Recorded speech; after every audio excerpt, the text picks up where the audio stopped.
It is Sunday, June the 17th, 2018. Welcome to Wrestleview Live number 39. We are live on YouTube.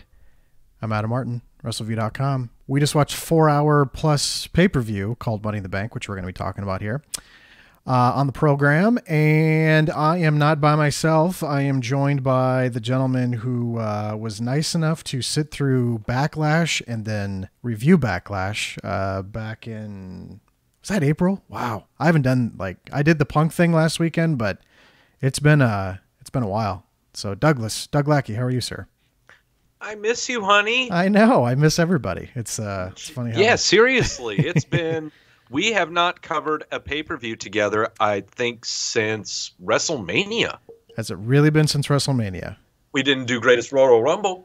No. Okay. So what happened with that was, well, obviously it was during the day on Friday. So Paul and Mike took over. Yes. And then I got deathly sick around the weekend of Backlash. But oh, that's right. That's when Earth tried to kill you. I called you and was like, dude, I can barely talk. And you're like, okay, it's fine. And then poor Douglas had to sit there and watch Backlash, which was one of the most poorly received pay-per-views of the year, unfortunately. Yeah. So, I was having relapses of the Fatal 4-Way pay-per-view that I had to cover by my lonesomes. Not good. No. By the way, everybody that's watching live, give us a thumbs up if audio sounding good, because I decided to be a wonk, and I'm going to go in nerd mode here. I have a new video card, Doug. I have a new motherboard. I have a new processor, which then means everything that I had the way it was got completely reset, so I had to reset everything. But I think everything sounded okay. We did a little test earlier tonight. Well, you got a new camera angle too. I do have a new camera angle. I thought I felt like Conrad Thompson when he does the show with Bruce Pritchard, and it's just right in his face. So I decided to kind of back off a little bit. Yeah, that's a good call. Yeah, it's just a little too much in people's face. So, but I'm gonna mess with levels and stuff. But if audio sounds good, then I'm good to go. Speaking of Conrad Thompson, we'll talk about Conrad Thompson after we talk about Money in the Bank, because we've yet to have an opportunity to talk about what we're going to be doing in September in Chicago. Yes. So it's a Chicago themed tie-in podcast for us this evening. So I'm excited. Chicago's acting really obnoxious right now. In a good way or bad way?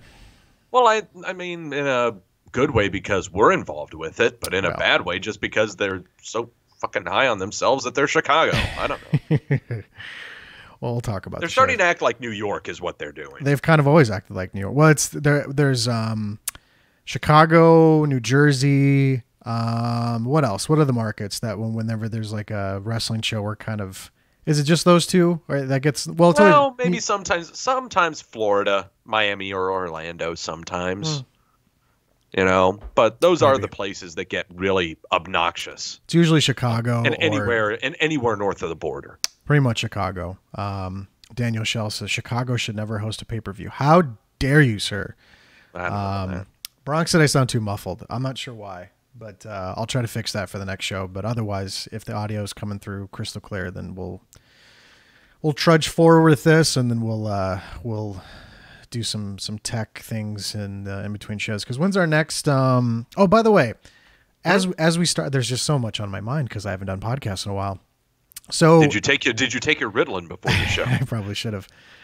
We're gonna try to do more stuff on YouTube because I felt like there was just too many gaps. Now, granted, Doug's been doing Wrestleview Weekly, but we're gonna start clipping stuff from Doug's show, kind of separating stuff out. I would like to start doing some just standalone. We jump on and just kind of talk Q&A stuff. If there's a topic you want us to talk about. So if there's something you want us to talk about, leave it in the comments of this YouTube show or tweet at us at Adam Wrestleview, at Doug Wrestleview, or at Wrestleview.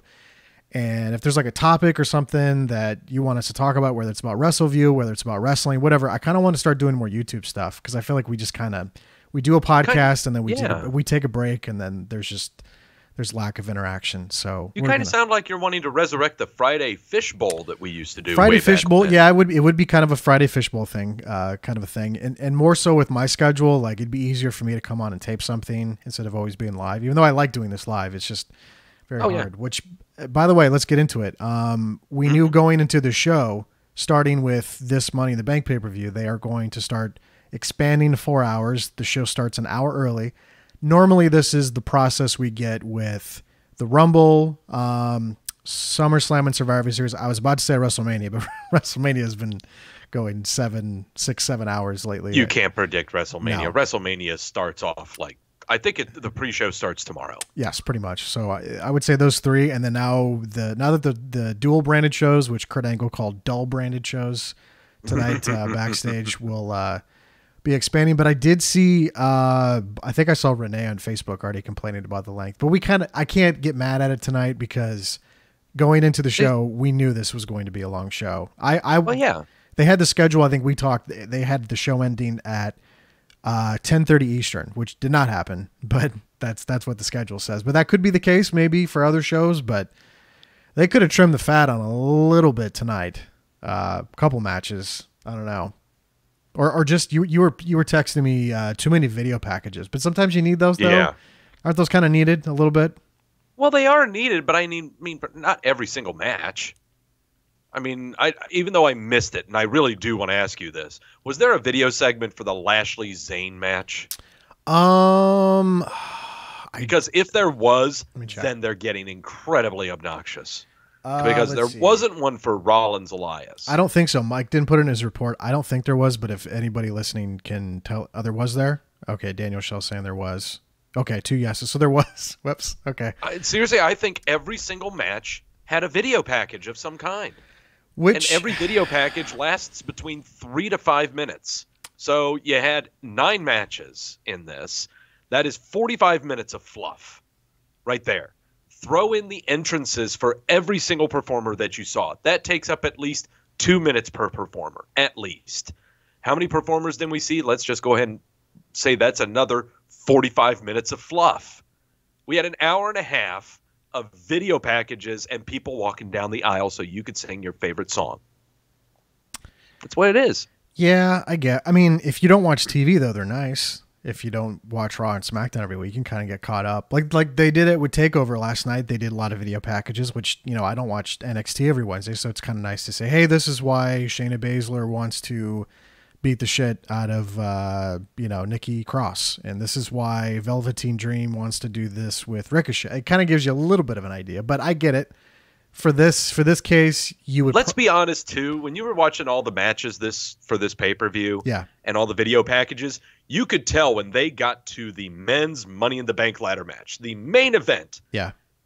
Whatever crew was running this video package for this match had been doing them for all of the other matches. Yeah. And for this one, they just said, we just don't give a shit anymore. We're just going to have the performers stand in front of a green screen and say words. That was kind of awkward where they're like, well, Doug, I want the briefcase. No, I want the briefcase. Fragmented sentence. I need to say something that's scary and I know that was a little cheesy, but yeah, they did get a little lazy with that one. I was not a fan of the Nia Jax stare at the camera and go from a smile to a frown. I was like, oof, I don't know about that one. I saw it when I saw. By the way, I was expecting that match to close the show tonight with how they were promoting it because it was all over the graphics on their website. They were uploading tons of videos about Nia Jax and Ronda Rousey, and there was obviously like media attention. They decided to book this match at the NBC upfronts, so they just kind of like I thought it was going to close the show because of the media darling that Ronda is, but maybe they're. Yeah. I don't know. Maybe they're going in a different direction. I'm not really sure with that, but they did not do that this time. Also, you'll be happy about one thing we changed about the poll, which we'll revisit the poll question. Oh, please tell me. So you've been, I thought about this, and I think there was somebody, I wish I could give them credit. I'm sorry. I should give them credit. You should try to. There was somebody that tweeted at me that said, I'm sick of there was like Raw or SmackDown this past week. They're like, overall, the show got a thumbs down, but you could kind of say thumbs in the middle is a thumbs up. So if you add that thumbs up and the thumbs in the middle, more than likely the overall response was more positive than negative. And so I told Mike, I was like, Mike, let's just go ahead and drop thumbs in the middle. So Doug, it's happened. It's happened. So Doug, it took like a year, but now it's either thumbs up or thumbs down. Thank you. So no more thumbs in the middle. We're done with that. Thank God. We're gonna move People on from take that. a stand. Okay. Yeah. So you either thumbs up or thumbs down. So right now, thumbs up is winning a lot, but it's still early. So we'll revisit that when we go back towards the end of this. So we might as well start. I always like to start with how the show ends. I thought Braun Strowman was obviously the best choice tonight. They did something in the beginning where they just buried him in a bunch of ladders, and that was kind of funny. And then for Kevin Owens is so good at reactionary bumps, where when he got sandwiched on the ramp by Braun Strowman, he like turned over on his side and he just went like, "Oh my God, what's happening?" And he was great when he was up on the ladder and Braun threw him off. It was a little cheesy at the top, but it worked for the bump. But yeah, they immediately said at the end, Brock Lesnar, you're on notice because he's the Universal Champion right now.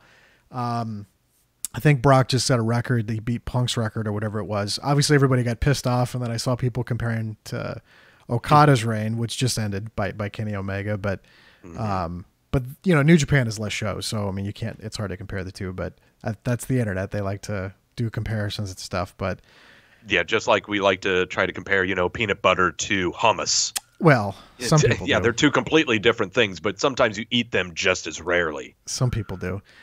I don't know. I saw a story which I don't put too much stock into, that Brock may not defend the title at SummerSlam, but they immediately said, Brock Lesnar, you're on notice because of what Braun Strowman did tonight. I would much rather. Now, granted, the first time Braun and Brock had a match, we covered, the show is escaping my brain because we watched so much wrestling, but there was a pay-per-view. Was it last year? It was last year, yes. Last year. Yes.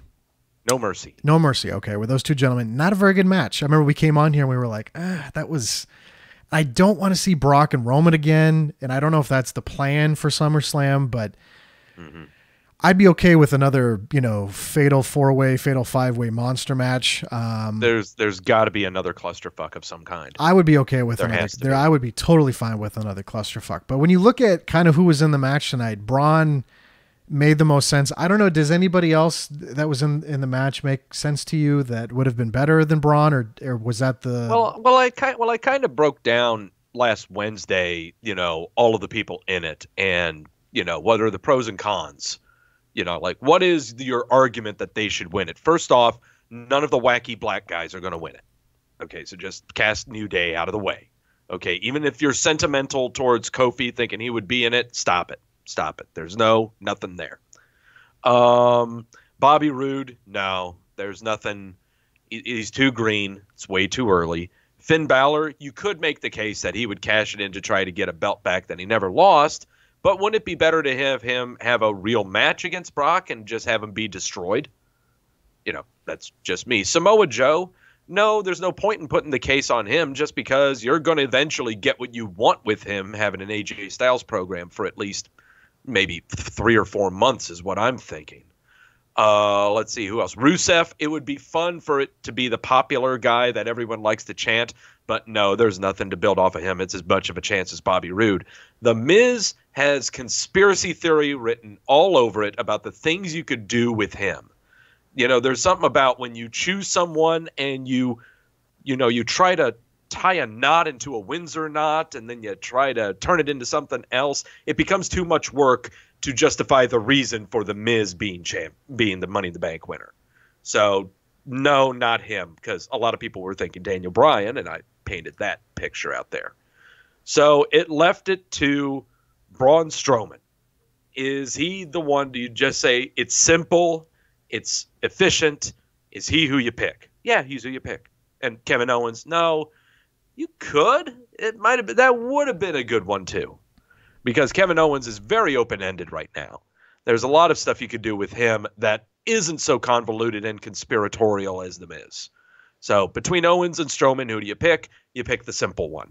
So I wouldn't have hated Samoa Joe, to be honest with you, but sure, Braun Strowman's probably the better choice right now, just for the direction they're going to go. So many people are pissed that Brock's the champion right now. And there's been some funny jokes. Like there was some Father's Day. Yeah. I forget. It was like something from WWE Shop where, they said, oh, this would be a great gift. It was something with the Universal title. It'll be a great Father's Day gift. Yeah. Cause my father hasn't been in my life either. And then they were, but at the same time, it's like, I know, I think I tweeted something a while ago. Like, I just can't imagine anybody looking at Brock and just being but I get it that, it's kind of, you could say we've hit peak Brock a couple years ago, but this time it's really much more spaced out, and I get it. I totally get it. I can't sit here and be like, well, you should. I get it. I know. I totally understand why somebody would see him as champion and want to see him. But even when he does wrestle, like the last time we saw Brock wrestle, was Greatest Royal Rumble, and then Greatest Royal Rumble. It was about a month and a half ago. And then we had the Roman match at WrestleMania, which was incredibly poorly received. So yeah. I get it. You got to do something. And it seemed like SummerSlam was going to be it. They're already talking, Brock back in the UFC, and Dana White's been talking about that publicly. And, there's already murmurs that he's already been, started to enter the USADA pool again to become tested. But, I think he's done. I was a little surprised that the contract extension happened when it did. I figured after WrestleMania he was done, which I liked. I liked the little swerve they did there of having him retain at Mania, but I get it. You can't fault people. My problem with it all is not necessarily the number of matches that he's had. I could give a damn how many matches he has. I mean, shoot, I don't care if he doesn't have another match until Survivor Series. I don't care. My problem is that we need to be reminded that he is champion. And he doesn't need to appear on television all the time. Just do something simple and basic. Paul Heyman, have him come out and be a jackass. That's all he's got to do. Just have him come out every other week or every third week, and he just appears, and all he says, oh, by the way, Brock's champion. That's it. That's all he has to do. Doesn't have to give one of his long diatribes or, one long golf clapping for all of the Cheeto munchers out there. It's just remind us who's champion, okay? Keep in mind that we have not seen Brock or Heyman on television since the Greatest Royal Rumble. That's pretty bad. Yeah. Okay. I mean, we at least get a taste of Heyman somewhere, but it's been, I'm right now looking at the calendar, 27th of April was the Greatest Royal Rumble. Nothing. Okay, it was the last week of April. We have not seen them on television of any kind for 7 to 8 weeks. Oof. Okay, that's bad. Not a good look. And again, it has nothing to do with, he has to defend the belt, he's a champion. Blah, blah, blah. No, just remind us. That's all you got to do. Do something. Yeah, let us know something. Let us know you're there. I was going to ask you, do we talk much about the women's ladder match since Alexa's already cashed in and we already have that go down, or where do you stand? What do you think we should do there? Because I don't know. Do we just say they had a match? Well, they had a match. I mean, so like the big controversy last year was James Ellsworth running up the ladder and tossing the briefcase to... Which I absolutely loved. I loved it too, but man, the people were so pissed. And then they ended up just sticking with Carmella. They did a rematch on SmackDown like 2 weeks later, and they stuck with her. But I don't know if many people were clamoring about this should, go after the men's one, because that was kind of the theme earlier this year, having the first ever women's rumble and having that close that show. I didn't really hear, people demanding that for this ladder match this year. Well, I think it's because they knew Nia Jax Ronda Rousey was coming up. Yeah, and that was going to take precedent. Exactly. That just had more attention to it. And so that kind of quashes your whole #MeToo thing, bump up the women, I know it is what it is at this point with that crowd, but they've received a lot of rewards. I don't even know if you want to call it rewards. Just they're progressing in that direction. So everything should be fine in that area. But so there was a women's ladder match tonight. Alexa Bliss won. We then shortly after that we had Carmella against Asuka for the SmackDown Women's Championship. I'd rather talk about that because we'll get into Ronda and Nia and how that played in with Alexa. But the Carmella thing was fun. There was a rumor by PW Insider that James Ellsworth was going to be coming back.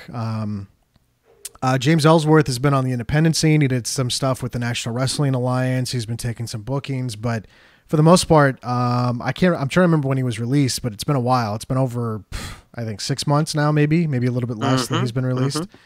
But I loved I love the stuff with Ellsworth tonight. I loved the little wink that he gave. I'm hoping that that someone's got a gift. Someone's got. Oh, we got it right here. So Mike put it in his report, so I was happy about that.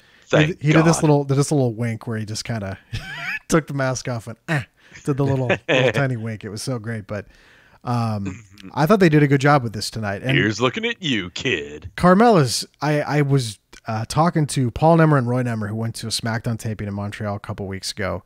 And I was like, Carmella's super, super entertaining live. And they're like, what? What are you talking about? I said that because I had been at a house show a couple weeks earlier talking about just how interactive she is. She's always screaming. She's always making noises.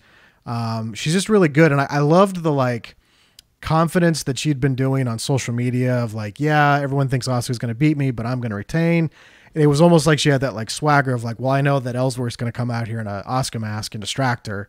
And I'm gonna keep this thing, but this is the second or third Asuka pinfall loss in the company. So we're done with the whole the streak is done. It's been done for a while, and that ship has sailed. But I think Carmella's doing really good as champion. I know that she has to battle a lot of the social media dorks, but there's too much emphasis. Now I know she's not a in-ring technician, and I know a lot of wrestling fans, can you imagine if they had 10 or 15 girls like Natalya that all wrestled the same and acted the same and cut promos the same, and you have to have characters like Carmella to kind of mix it up a little bit.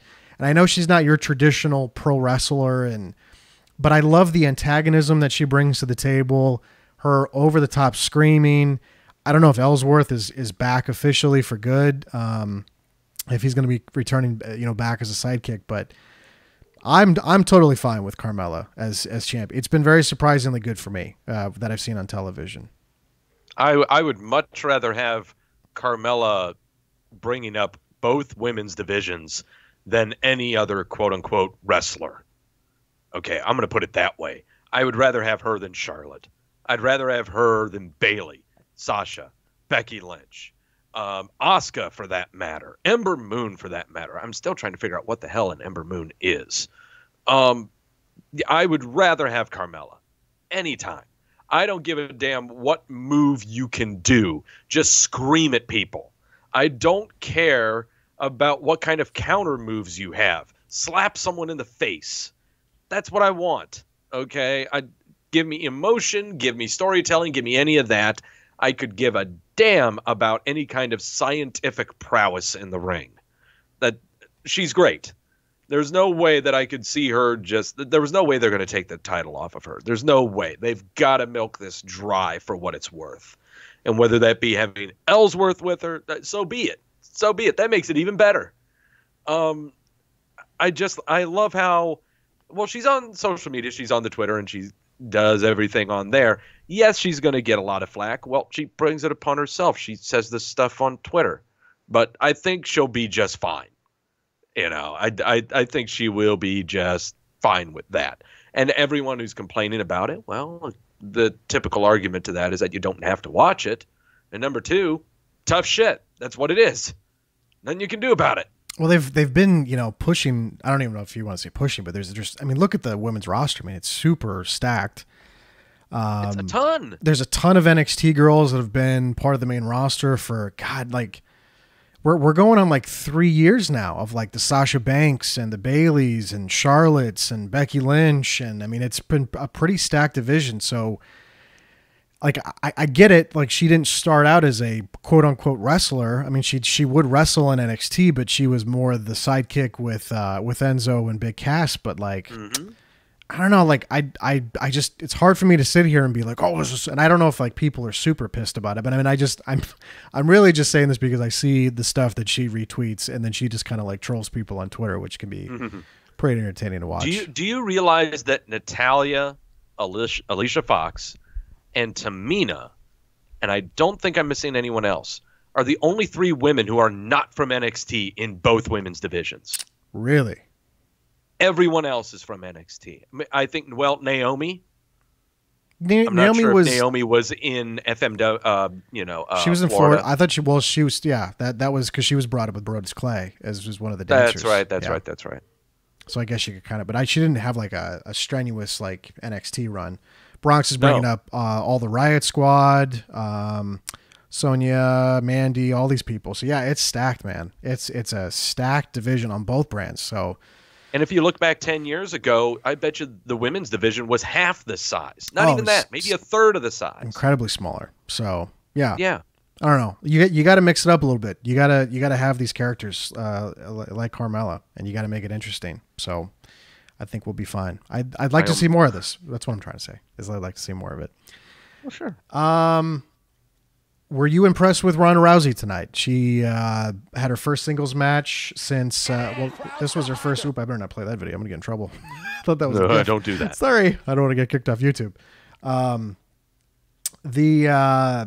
This was her first singles televised match. First singles match. She technically tag match at WrestleMania, but this was the first singles match because she's not done anything on television as far as I'm aware of, just appearances and segments and stuff.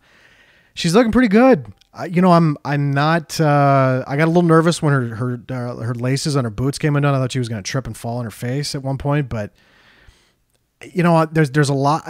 I'm hard pressed to sit here and need to tear it apart. I mean. A lot of people find some of the promo stuff she does a little cringy, but I mean, man, she's pretty good. Granted, she's in there with people that are definitely, setting the pace. So I can't sit here and say she's completely flawless, but taking bumps good. I liked some of the stuff they said on commentary. Like Coachman said, that's probably the first time she took a power bomb tonight. A lot of stuff is her trying to, the story tonight was her being, the big size difference, the weight difference between her and Nia Jax. And if she could take advantage of that, if she could pull off her arm bar, if she could, get to the ground and pull things off. But she's looking pretty good. I'm pleasantly surprised again at how good she's looking in the ring these days. You can tell the very first thing that they worked on with her is bumping. She sells and bumps like Dolph Ziggler wishes he could. I mean, she's great. I'm thoroughly surprised at how she is in the ring. Not just with the selling of getting hit, but also just kind of grimacing, some facial expressions. And I'm surprised. I'm pleasantly surprised on how she is.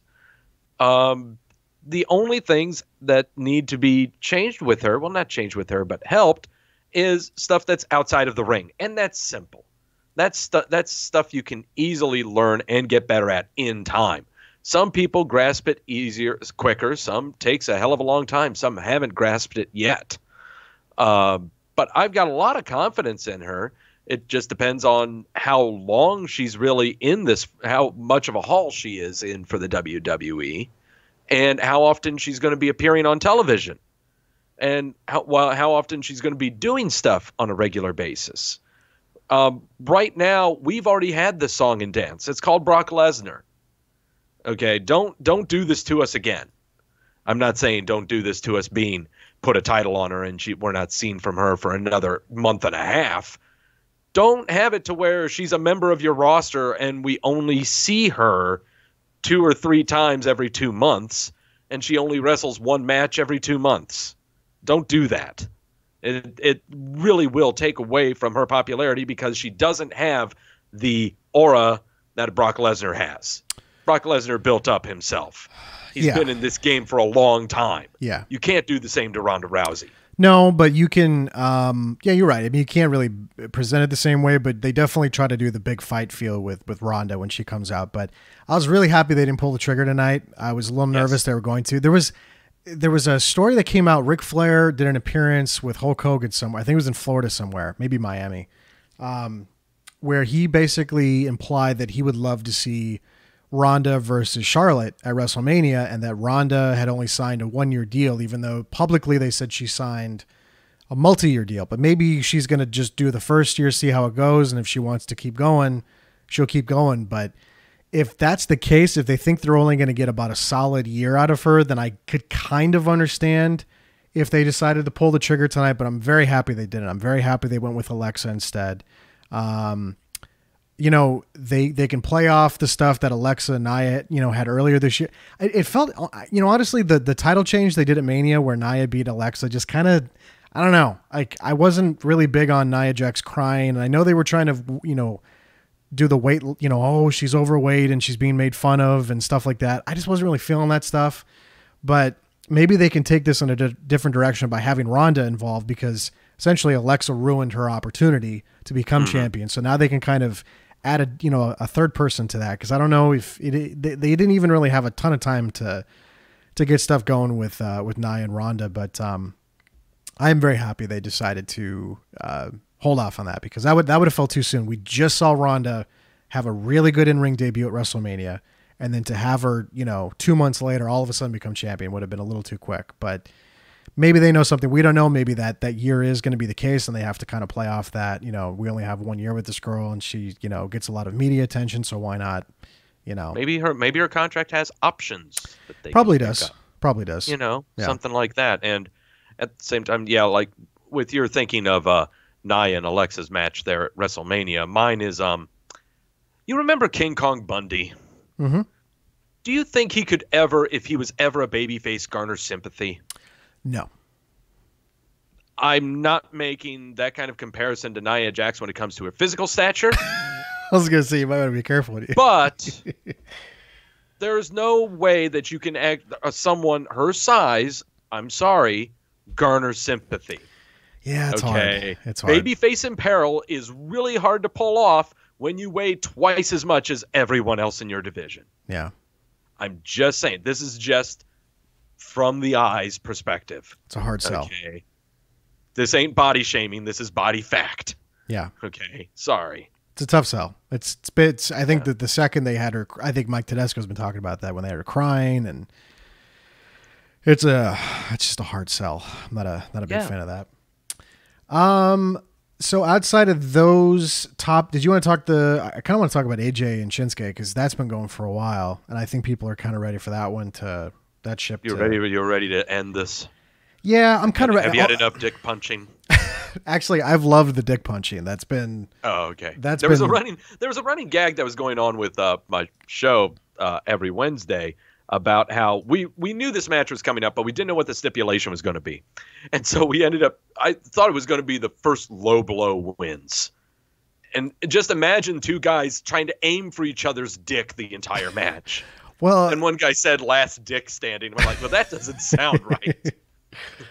The last pay-per-view, people were so pissed at that double, dick shot finish. I love that. I thought that was hilarious. And we were like, oh, how could you? It was more because there's still a obsession with, this is the WWE Championship.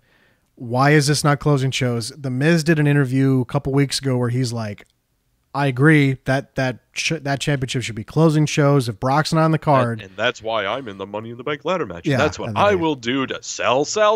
Yeah. Work. Exactly. But,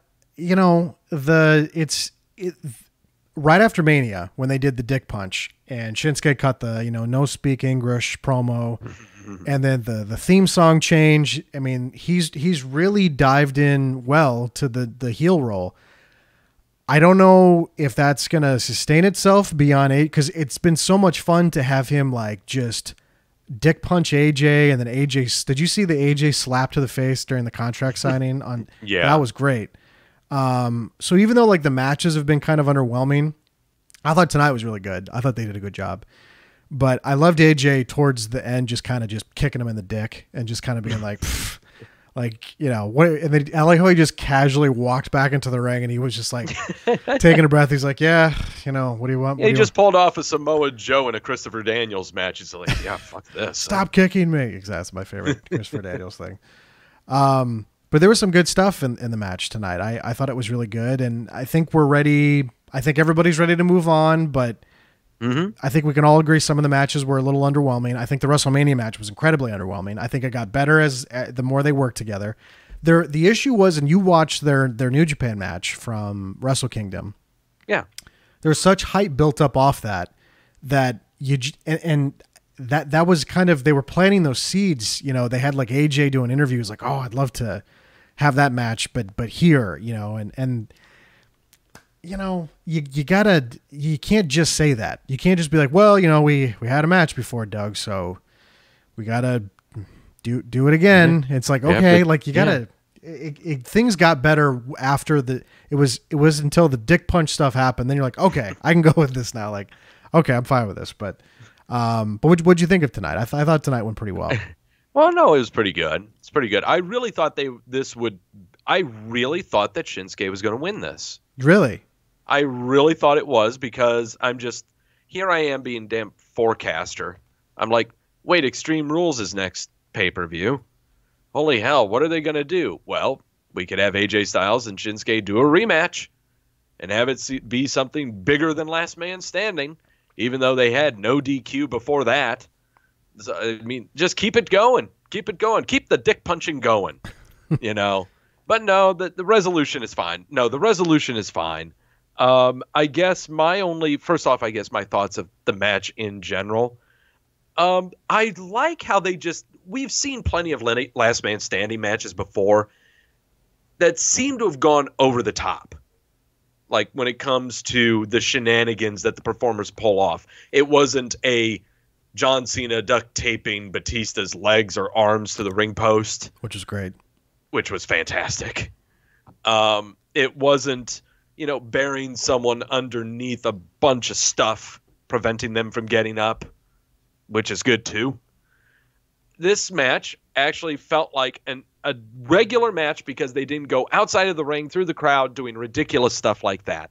They kept it to where everyone can see it, everyone can digest it, and everyone can, lampoon from Shinsuke running the tables to deliver knee to face.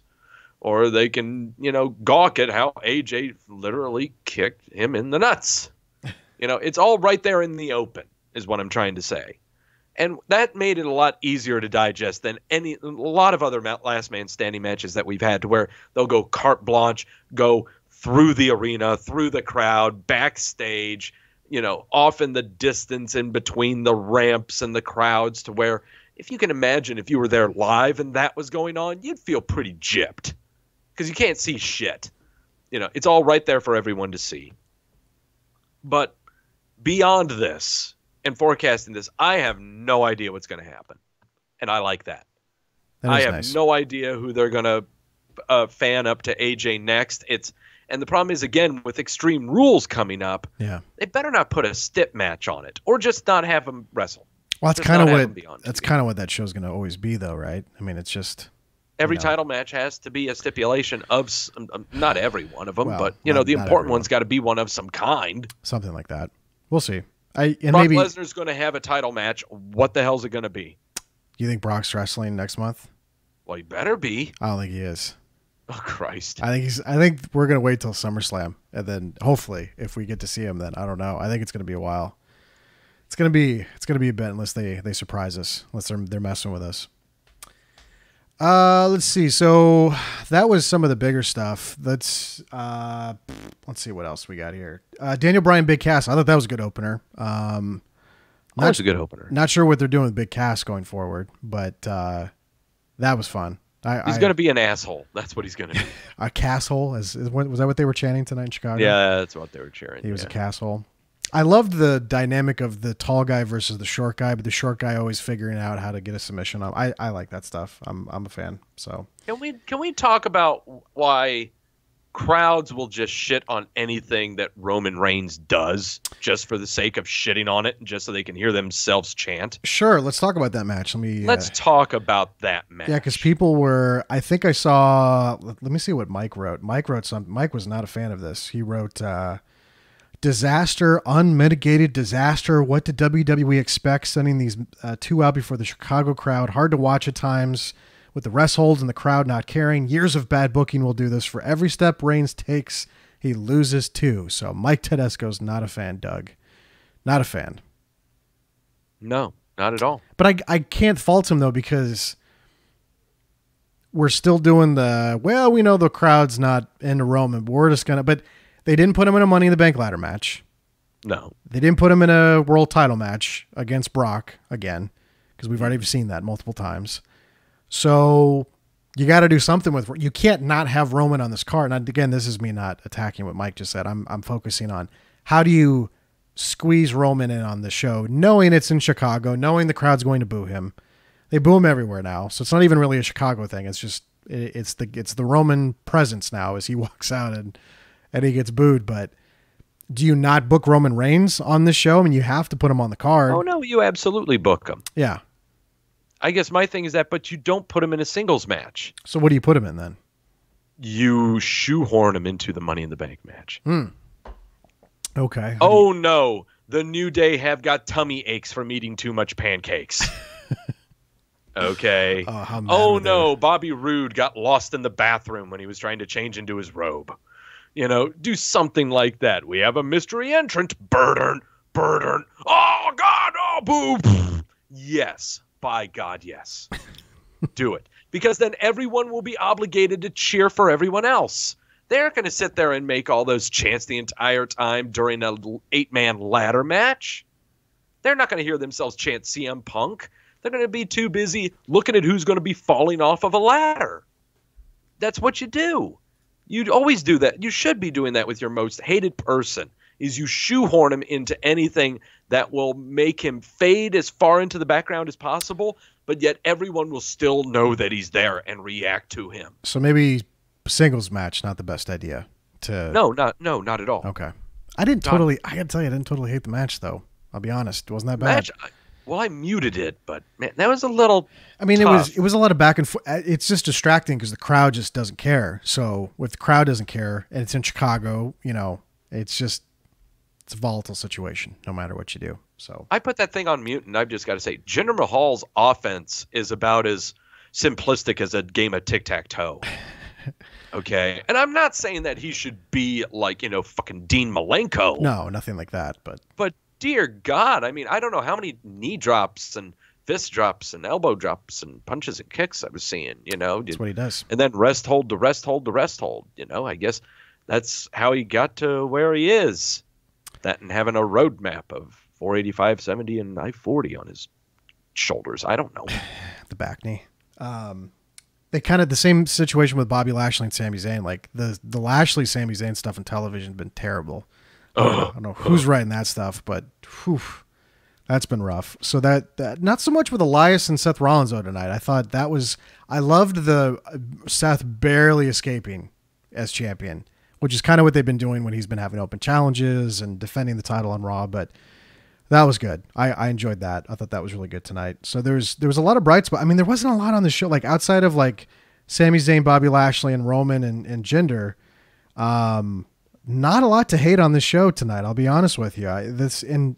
The length was super long. Obviously, we knew that going in, so I can't get mad about that. We're still like, okay, didn't pull the trigger on Ronda.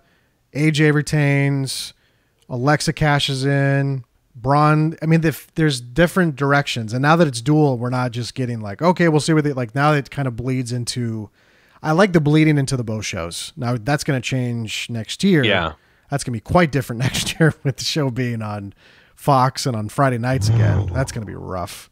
But boy. But broadcast is different than cable. We have to remember that because it was just a totally different ballgame back in the day when SmackDown was much on more UPN. commercials. Much more commercials, but there was also it's just a different audience, different time. More people can see the show. It's just a different vibe. It was like that when it was on UPN, and then when it changed to My Network TV, and more people were watching SmackDown than Raw. I mean, it just more people could get the show, and just different vibe. But Eric Bischoff made the point. He's like, "Ooh, I don't know how much longer these Raw dudes are going to be sticking around on cable, because if you have a $1 billion deal with Fox and you got to maybe transition these dudes over to SmackDown, you can't just be hiding these guys on cable television much longer." So it's going to be interesting. Have we got to be creatively deducing how Raw legitimately invades SmackDown and annexes SmackDown? Maybe. Oh, that sounds like fun. I'm going to try. But it's not going to be till the fall though. Next fall. Got some time. Oh, we got plenty of time. Got plenty of time. We just did a superstar shakeup. Got plenty of time. So we're gonna get a good solid year on all this stuff that they just did in the last month or two, and then it's Fox time. It's Rupert Murdoch time, Doug. Oh boy. Yeah, he was in the meeting, by the way. We're talking to Triple H and stuff, doing the pitch. So interesting times. $1 billion. People were so amazed by that. Do you remember a year ago, there was an article on PW Insider that I brought up on our podcast where there was a lot of I don't think WWE is going to get renewed. And then huge fucking, the deal by NBC Universal is pretty big already. It's like 265 million a year. And do you not understand that's for one show? That's one show. And then to get one show, $1 billion deal from Fox. It's just massive. Your B show is for $1 billion. Yeah. Higher value, much higher value. It's going to be interesting. It pays to have a deal with ESPN and Sports Illustrated and USA Today. Sure does. Mm-hmm. All right, Doug. So we've committed to the no thumbs in the middle. I guess let me ask you, thumbs up, thumbs down tonight. Oh, man. Easy for me. I'm surprised you're taking this long. It's easy for you? Mm-hmm. Well, I'll do thumbs up. I would have been surprised if you said thumbs down, but yeah, thumbs up for me too. But I thought that was an easy one. Good show. Yeah. Very good show tonight. Yeah, it was a fun one. 91% of people also agree as of the time we're doing this podcast tonight. So we still got a couple more hours to If we had thumbs in the middle would have been 72%. I know. That's why we had to drop it. We had to decommit. So I listened to what you were, unfortunately, as we were doing these shows, you were making more every time you would say it, I was like, oh, Doug's starting to make more sense.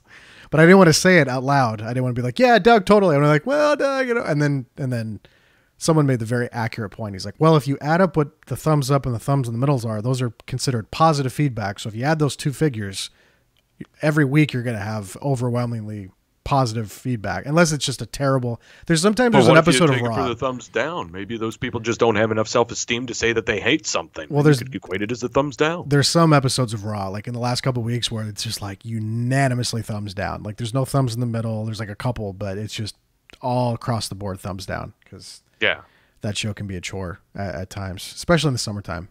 But it is. I hate to use the excuse, but it's June 17th. It's the summertime. Just how it goes.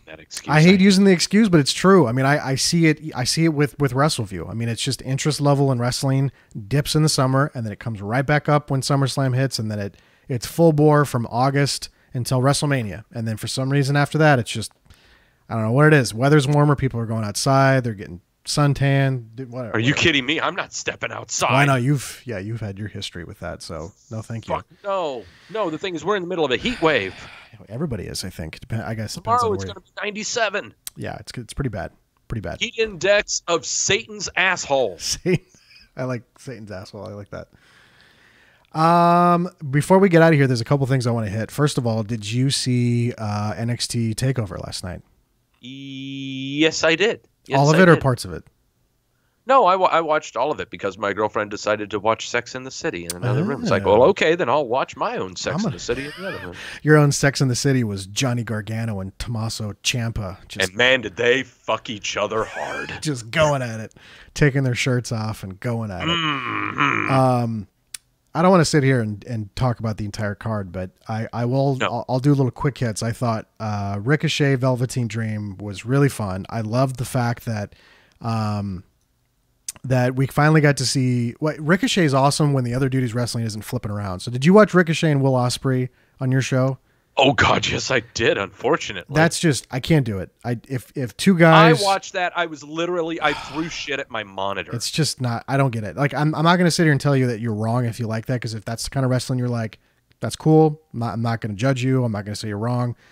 Not for me. I never get angry watching wrestling. Yeah. That made me angry. It's just silly. I think it's silly. It's just totally silly. But when he's wrestling somebody that is bumping great and giving facial reactions, and I thought that was great with him and Velveteen Dream. So that was good. I'm not a fan of Nikki Cross, by the way. I think she's distracting as fuck with her I'm a crazy lady stuff. I'm not a fan. No thanks. I'll pass. Yeah. But Gargano, Shayna Baszler looks like Corky from Life Goes On. I don't think she has eyebrows. She shaves off the eyebrows. Shave them off. I don't know. She seriously looks like she has Down syndrome. Are these the real nicknames for these people? This is Jason's. Johnny Gargano's. Well, if Adamico did this, oh God. Is Jason making this up or is this real? No, these are all real. The whole shebang. All of them. Johnny Gargano's nickname is the whole. I thought it was Johnny Wrestling. The whole shebang. Well, yeah, because he remembers when Gargano wrestled in other federations, and that's what he was called. Which I remember the Sicilian psychopath for Tommaso, but I've never, now granted, I didn't pay attention as closely as Jason did, but the whole shebang, I have never heard of that before. Did he just create that? Namiko, you watch NXT. Namiko. Have you ever heard him call that? Come on. Which, by the way, poor Jason, he gets on the conference call with Triple H after TakeOver finishes, and the lady just butchers his last name, Namako. Good. Nakamo. Which I guess if you look at Namiko, you look how it's spelled, I guess that's just how it kind of comes out. But poor fella. I wonder if he can call First thing, we need you to go to your county's offices and rename yourself Smith. Jason Smith. Should we just call him Jason? He could just make a fake last name for Wrestleview if you wanted to. Well, it's not like he's doing that right now in the reviews. He used to be Jersey Viper, and then he dropped that gimmick. So, but poor fella, he tries to gets on the conference call and they butcher his last name. Jason Smith Esquire. I'd be totally fine with a name change for Jason. That'd be fine. But same here. But he's got to swerve on somebody. I loved the finish of this match of Tommaso just getting beat up and he's tied up. I think he was like handcuffed. And then I loved the exposed ring, and you think the match is over. You think, oh, Johnny's going to get the pinfall. And the sound of Johnny's face and his head hitting the boards in the ring. Oh. And then they did this great crowd shot of people going like, what? That was great. I loved that. So TakeOver was really good. I love him taking the ring off, yeah, spitting on it and chucking it into the crowd. I mean, everything about this match is, I really hope a lot of people will be saying the same thing. Everything about this match is professional wrestling. Well, why is it? Why is it everything in this match was professional wrestling? Before you say that, why? Why is it? If you're going to say it's because of the moves, shut your face. There was hardly any. There weren't counters in this. There weren't any scientific prowess shown at all. Facial expressions, nonverbal cues, body expression, fucking taking off a wedding ring, spitting it, and throwing it into the crowd. You see the expression on Gargano's face as Ciampa's being stretchered off, how it just molts and transforms into a Grinch-like anger. Okay? That's professional wrestling. All right? It is beyond Ricochet, Osprey, 2 backflips to pose like Power Rangers. Okay, that's not, but of course, if that's what you think is wrestling, then okay, that's fine. That's what you like and everything. But don't tell me that, something else isn't. Okay, this to me is what professional wrestling is. That match was fantastic. It was good. It was really good. Meltzer shall be giving it 9 stars. I didn't even see how many stars he gave it. I guess I should look, but he gave Kenny Omega and Okada like 7 stars for their New Japan match, and I've watched like all 3 of their matches, I think. The highest rating he's ever given is 6.25. Yeah. Now he just hit the new record, 7. So fuck off. He's a fan. That's such a fanboy. Why do people get mad when he does that, though? Can I ask why? Because that's just what he does. That's his. Well, I mean, and it's not old either. He gave a 6-star match back in the 90s. Is that? Oh, okay. I didn't know he did that. Okay. Yeah, he did that before. I think the first one, it involved Kobashi, I think. It was Kobashi or Misawa. I can't remember. I could see that for those 2. Hunter Golden introduced me to those gentlemen. I had no idea the funness of the choppy chops that we used to get out of those matches, but you've been watching a lot of those. I love Kobashi. Yeah, Kobashi's fun. Good stuff. So yeah, I enjoy TakeOver. That's such and again, I'm always confused why people quickly go, well, top that Money in the Bank, and it's like, well, that was like a 2-hour special or something. It was 5 matches. Yeah, and this was we watched 10 matches if you count the kickoff show tonight. I mean, you can't, and it's the same company too. It's the same company, obviously. Same production quality. Same company. To me, that's a solid weekend of production and success from the WWE. It shouldn't be, oh, you should fucking follow that, you piece of shit. It's like, it's the same company. Like, what are you doing? Stop it. Yeah. Don't annoy people. But I liked it. I had fun watching TakeOver. Very easy show to watch.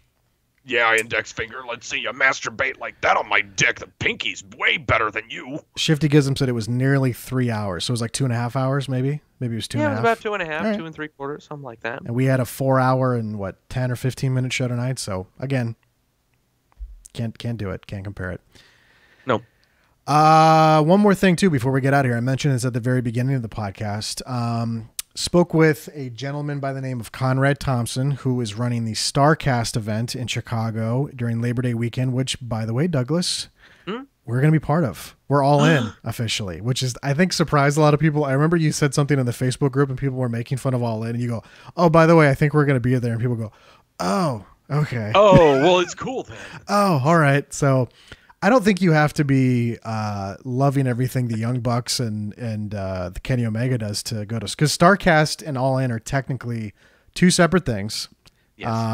Starrcast is a convention taking place in Chicago and Schaumburg officially during the weekend of All In, which takes place on Saturday. And I think Starrcast starts on like Thursday and runs all the way through Sunday or Monday or something like that. But you can get all the information, but we will be part of Podcast Row. So Douglas will be there. I will be there. Mike Tedesco is going to be there. Did not know this. The boy, he was just sending me, he's like, by the way, I'm going to be there. I'm like, what? He goes, yeah, I got tickets to All In. I'm like, why didn't you tell me? So I'm going to try to get him involved with the booth. But if anybody is in Chicago or going to All In or going to Starrcast, we will have a booth on Saturday, September 1st. That is the 1st, I believe. Yes. Saturday, yes. September 1st. So we'll be at Starrcast. And then we'll be doing interviews and filming video. I don't think we can broadcast live because I talked to Conrad about that, and he told me kind of the do's and the don'ts of the booth that we had there. But which, by the way, I've been watching now that I have I'm on a new baby schedule, which means I'm up to like 4 or 5 in the morning. I've been watching the Something Else to Wrestle With on the network. That's a really good show. I was wondering, how is that? That's a good show. I had kind of ignored it. I was not a listener of their podcast at all whatsoever. But I dived in on the ECW episode because there was controversy, there was, well, they didn't like what they wanted us to they were, yeah, which I thought they just kind of made that up, but maybe they were just kind of working. That was the vibe I got, was let's say that there was controversy so that you really, really want to watch it a couple days later, but maybe that's maybe work. Yeah. I could be wrong. I don't know. That's what I felt, but it's great because Bruce is I worked backstage at the WWE. This is why I think this happened. And Conrad's the kind of like internet, well, this is what Dave Meltzer gave the match a rating, and he just buries everything that Bruce says. So it's a fun contrast between the two. But what helps with the Doug is that they have WWE footage to go with it. And they just did a show about AJ Styles in TNA using TNA footage from the Global Wrestling Network, which is totally bizarre.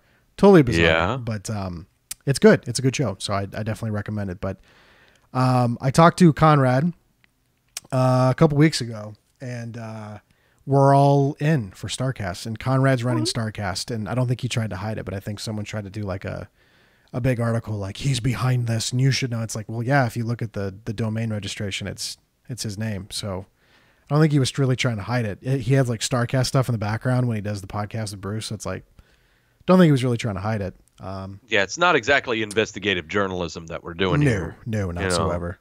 So if you go to starrcast.com, Doug, you can see it starts Thursday and it ends on Sunday at 2 p.m. Yep. So there's a ton of stuff. I'll just quickly go through some of the people you can see here on the screen. I'll actually make it full screen so you can see. So many things, and it's all black, which means it's really cool. Look at all these people. Bischoff, Jarrett, Luger, X-Pac, Hall, Nash, Christian, Cody Rhodes, Young Bucks, Billy Gunn, Jerry Lawler. Look at all these people. Dutch Mantel's going to be there. That's going to be fun to talk to Dutch. I'd really like to talk to Dutch. Yeah. James Ellsworth is going to be there, fresh off the Money in the Bank. The Hurricane, Disco, and a lot of names. Look at all these names. Look at all these people, Doug. I'm just scrolling through. Oh, your boy Dave Meltzer's going to be there. Hot damn! We'll have to cross paths, but look at all these names. So a lot of names being added to the event. Dog's going to be there. Look, a dog. That dog, yeah, that's Cody Rhodes' dog. Pharaoh, is that what it's? Yeah, Pharaoh, yeah. So. And they just added Stephen Amell from Arrow, who was actually already going to be on All In. He just got added. Just got announced. And I think they were about to release some more tickets for the gold, because I think platinum sold out, gold sold out, silver. They still have general admission. And then I think I saw like some kind of a tweet. Let me see if I can dial it up. I think we retweeted it earlier in the week that they were going to be adding some kind of a gold bracelet, or I don't know. Actually, why don't I just do this? I'll go to Starrcast. By the way, yes, Macaulay Culkin is going to be there. Yeah, that's weird. That's going to be very strange to see that in person. He's a wrestling fan. I had no idea he was a wrestling fan. I thought I saw something this weekend about what he's been through in life. I think he's obligated to be a professional wrestling fan. Where was that? Maybe I'm going nuts. I thought I saw something about gold bracelets. All right, here. Monday Night Gold. It's happening. More gold bracelets are going to be made available this Monday night. So tomorrow night. There you go. So if you want to go, get involved. But we're going to be there. So we're booked for Saturday in the afternoon, and then we'll head over to the arena to watch the All In show, which I don't know officially if it's going to be broadcast for on demand or live, but Don Callis, who is an Impact Wrestling executive who is involved with New Japan Pro Wrestling, is going to be at the show. So I don't know if they're going to work something out with New Japan's New Japan World series, or not series, their streaming network. So I don't know. Cody Rhodes has been asked that question many times of, are they going to stream it? Is it going to be available? And he's like, as of right now, no, but who knows between now and then. So we will see. But workity, work. It could be that too. But the show sold out in 30 minutes, actually 29 minutes and 36 seconds officially. So we were making plans, and I was like, Doug, we gotta figure this out. We gotta make this happen. Yeah, we gotta hightail it over there. Yeah. So show is sold out. So we'll be there. We get to be there in the fancy media section, Doug, of the arena for the event. But goddamn right, I'm bringing my tux. Yeah, so we'll have a booth. We'll do some interviews. We're just going to kind of grab wrestlers when we can. I'm not really sure who we're going to talk to necessarily, but we're going to talk to people. And then my plan is to try to toss stuff up on YouTube as we do it.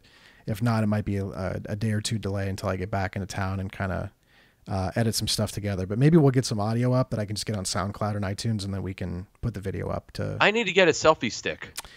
By the way, I'm going to have that covered. I'll talk to you when we're done here. But oh, good, because there's a lot of ideas I've got. I know you got a lot of ideas. We're going to have a shit fancy trade show banner, and we're going to have some fancy. I'm buying like a fancy selfie stick, but it's more of a stabilizer than a selfie stick. So I'm going to take yoga classes with DDP. If we do, I want to videotape that. All of it. I'm going to wear a Roman Reigns t-shirt to this son of a bitch. Just see, I was going to say you should wear a Lackey Club shirt, but you might get people a little upset at you. Well, I think they would just be looking at me like, what are you talking about? Actually, I just want to wear a shirt that says club. Just club? Okay. Just club. Just club in general. Why not Lackey Club? No other graphics, just white block lettering. I really want to make a Lackey Club t-shirt, though, I'll be honest with you. I badly want some Lackey Club shirts, so yeah, we'll make that happen. Eventually. Mountain Dew cans, Cheetos, and glasses on a skull. I was going to ask you, should we put bags of Cheetos and Mountain Dew on our booth? But I think that's going to piss people off. No, honestly, people are anticipating that. Okay, we'll do it then. We'll get a big glass bowl full of Cheetos. We're going to a show with talent that generally we used to make fun of. So we're putting we're going into enemy territory, whether or not they know it or not. So they won't know it. They won't know it. They won't care. It's just whenever they come over, we just offer them some snacks. Yeah, I talked to them, but maybe they don't want to do it. So we'll see. It could be. They don't know who the hell I am. It could be a little awkward. Maybe we'll see. We'll see how it goes. I can make one-liners and quips and make them happy. I wanted to talk about that because it's been forever since we've done a podcast together, and all that stuff got announced, and all that good stuff. You had a baby. I did. It's one of the most challenging things I've ever been involved with in my entire life. So if you are thinking about doing it, think long and hard. Think very long and hard. Because I wish I had a good gif of someone being powerbombed through a table, because I would say that's Adam being hoisted up, Adam's free time, and then the table represents what my free time is now, because it's just non-existent. And it's kind of, it's part of the course right now because it's still early, still very early, but yeah, I don't even know what that means anymore. I don't know what sleep and free time means anymore whatsoever. It means nothing to me at all. So yeah, why did you need it anyway? Yeah, well, exactly. It's gone and done. Money. Which, speaking of, I get to go to return to baby duty after we finish here, so I got to wrap this thing up. We went a solid hour. That's about all I can provide these days, but that's gonna get better. It's just temporarily at the moment. It's gonna be a little rough, but we'll make things better. So yeah, look for more content from us here on YouTube. Of course, Doug does Wrestleview weekly live on Twitch every Wednesday night, but we'll be, clipping stuff from the show, putting that up on YouTube. And I would love to do some Q&A kind of interactive stuff where Doug and I come on here, answer some questions, or Doug does it by himself, or I do it by myself, or whatever. We just do something. So If you have something, a topic, a question, leave it in the comments here on YouTube, or you can tweet us at Adam Wrestleview or at Doug Wrestleview, kind of like the Friday Fish Bowl unofficially. Maybe we'll think of a fun name for it, and then we can kind of gather some of that stuff up. But it's going to be fun. I mean, I know the All-In Starrcast stuff is in a couple months, but that's going to be fun. Oh, it's going to get up here quicker than you think. It's going to show up quicker, and then before you know it, I think we're still tentatively making plans to all get together for WrestleMania next year in New Jersey. So, yeah, it's going to be a large Wrestleview contingent out there because there's already a lot of them on the East Coast. So we'll. Oh yeah, this one with the Chicago thing is going to be. Well, I mean, it's not. The one WrestleMania is going to be like the family reunion. Okay. Yeah. I mean, like this will be the first time like almost everyone on the Wrestleview staff has ever met each other. Mm-hmm. Close to it. Because like we got together in Miami with Mike. Yeah. I hung out with Hunter and Tom and Paul many years ago in Massachusetts, but we haven't all been in the same, and it's WrestleMania week, so that's gonna be crazy. So. We'll see how it goes. Me and Tom in the same room has been long overdue. Oh, I can't wait. The tension, the sexual tension, maybe. I don't know, but oh yeah, and we'll see how that goes. By the way, congrats to Tommy. He just had a baby girl, so congratulations, Tom. Get well soon. Yeah, He's in the same. Well, he's already a veteran. He's an experienced veteran. He's just probably laughing at me at what I'm just starting to experience and understand, but. All right, well, we're going to get the hell out of here, Douglas. Of course, you can follow Doug on Twitter at Doug Wrestleview. You can follow me on Twitter at Adam Wrestleview. Of course, Wrestleview is at Wrestleview on Twitter. We're also on Instagram, Facebook. We have Wrestleview Media's Facebook group, so join that. And, of course, subscribe to us here on YouTube. We appreciate it, and I have made it a goal of mine, to provide you more YouTube content in between live podcasts and just try to do more stuff because the gaps have been a little bigger than I was expecting because of pay-per-views. So we'll try to get up on that. But pretty much the next time we'll be live. When is it Extreme Rules? Is that what you said? Yeah, Extreme Rules. It's in 4 weeks. July 15th or 22nd? It's got to be the 15th because 22nd is the Impact pay-per-view. No, it's 15th then. Okay, 15th. So that's the next time we'll be officially live, but we'll be doing stuff in between then. So there you go.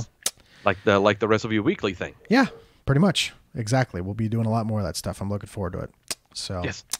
All right, everybody. Thanks for tuning in live, or thanks for checking us on the archive on YouTube. Of course, you can get the audio podcast version of this on SoundCloud and iTunes. Just search Wrestleview Media, and you can subscribe to us that way. If you don't want to stare at our faces, I don't blame you. So you can do it that way, but definitely subscribe to us on the YouTubes. We do appreciate that. So until Extreme Rules, we will talk to you then. Douglas? Parting shots, final words. Oh, check out my show every Wednesday night at 8 o'clock, twitch.tv/Doug Wrestleview. It's Wrestleview Weekly. I go over the news, watch the red and blue shows, and watch a match of the night. A match of the night is usually something that I've never seen before that you suggest via the Twitter handle of mine, at Doug Wrestleview. Last week was Walter versus Zack Sabre Jr., I am now turned on by Walter. I watched a little bit of what you did. I was like, "Ooh, this is kind of this isn't too bad." I'm intrigued. It's not too bad. He's going to be having a match with Adam Cole in Evolve. Yes. So the next match that I will be watching is so small little piece of news. So the new GM of WWE UK is this guy named Johnny Saint. He's a British wrestling legend. Well, I found a match of this British wrestling legend where he's facing Fit Finlay in 1988. Wow. Finlay has got brown, beautiful mullet, a gorgeous mustache. This is Finlay I'm talking about. And so this is a match I stumbled upon, and so we're going to check it out. Nice. That's this week on Wednesday. I don't know what a Johnny Saint is. Well, you're going to find out. That's good. Yeah, we'll all get to find out together. Find out together, everybody. So that's twitch.tv/Doug Wrestleview, Wrestleview Weekly every Wednesday on Twitch. And then, of course, we'll have archives here on YouTube as well, if you can't catch it on there. Mm-hmm. All right, everybody. We will talk to you next time for the next episode of Wrestleview Live. Subscribe to us on YouTube. And, of course, subscribe to the podcast, Wrestleview Media, on SoundCloud and iTunes. We will talk to you later. Bye. Mm-hmm.